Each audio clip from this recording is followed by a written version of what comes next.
Yes, tonight we begin with a New Zealand first, and it's particularly impressive given it belongs to a baby that hasn't even been born yet. At just 24 weeks, this unborn boy was the first Kiwi to undergo surgery for spina bifida while still in the womb. Groundbreaking stuff hopefully paves the way for many others. Here's Jill Higgins with one very relieved mum.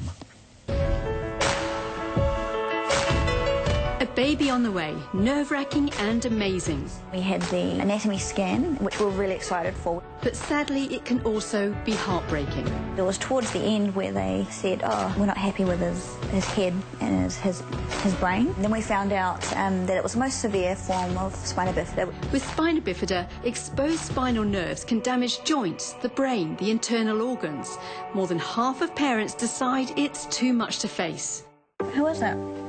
Thomas. So with one much-loved son already, Catherine and her husband faced a tough decision. We thought, well, okay, so he has this. Does that change how much we're going to love him? No. We ruled out termination pretty quickly. So what treatment options would you have had here in New Zealand? Major brain surgery and spinal surgery in the first 2 days of their life, not to mention any of the orthopaedic things. But a team in Australia gave another groundbreaking option, surgery while the baby is still in the womb. They had done the surgery just in July for their first ever mother. It took some doing, but Catherine became the first Kiwi mother. Operation day, feeling super scared today. It's amazing that they can actually get inside the uterus, inside the amniotic sac, close up the spine and then reduce future problems with mobility and function when the baby's just 24 weeks. I've got the scar now to prove that I did it. I'll never be a bikini model. The Australian team learnt from the States where studies showed remarkable progress. You double the chance of the baby walking without any assistance, and you halve the chance of the baby having fluid build up on the brain. Catherine was the first Kiwi and only their third patient overall. And it was a success. It was pretty brutal, but I think I'm doing okay. Her post-operative recovery, I must say, was pretty remarkable.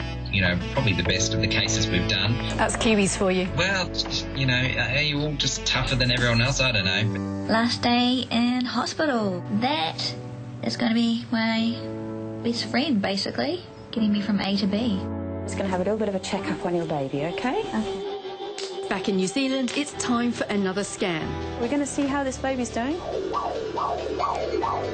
It's not a cure, but it looks like it will reduce problems. Looks amazing.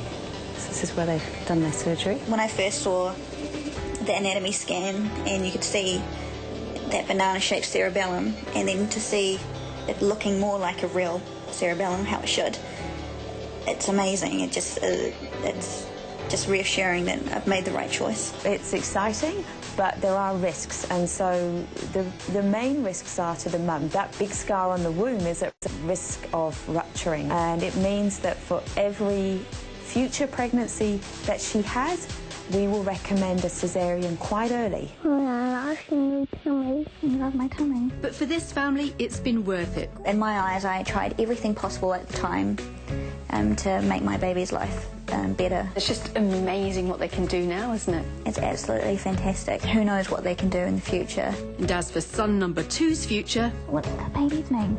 Eddie. As long as he's happy and loved, we're just really excited to see him grow up, and he's the first Kiwi to have the surgery, so he's pretty special already. I love medical stuff, don't you? Yeah, I love the advances. And, oh, my like you Lord. take me, for example, got a 4.5-year-old. I'm pretty sure that was off the table 4.5 years ago, and now if I were to have another baby, it would have been an option. Oh, 100%. So. Do you know the medical... My great thing in life is that I believe most problems that we freak out about today, that everyone goes, oh, you know, we got too much of this and not enough of that, is that they'll solve the problems. Medicine will solve problems over time. You know what I mean? Not to be doomsday, but more problems there. Exactly. Do you know that we live longer 5 hours every day? Do we? Every day that goes past, Western society lives 5 hours longer than it did the day before. Is that why we're all freaking out about our retirement? You see the research over the weekend? Exactly. And so we're living longer and longer and longer and longer. You know, it'll all get fixed up in the end, as far as I can tell. Fingers crossed. Oh, yeah. Now, the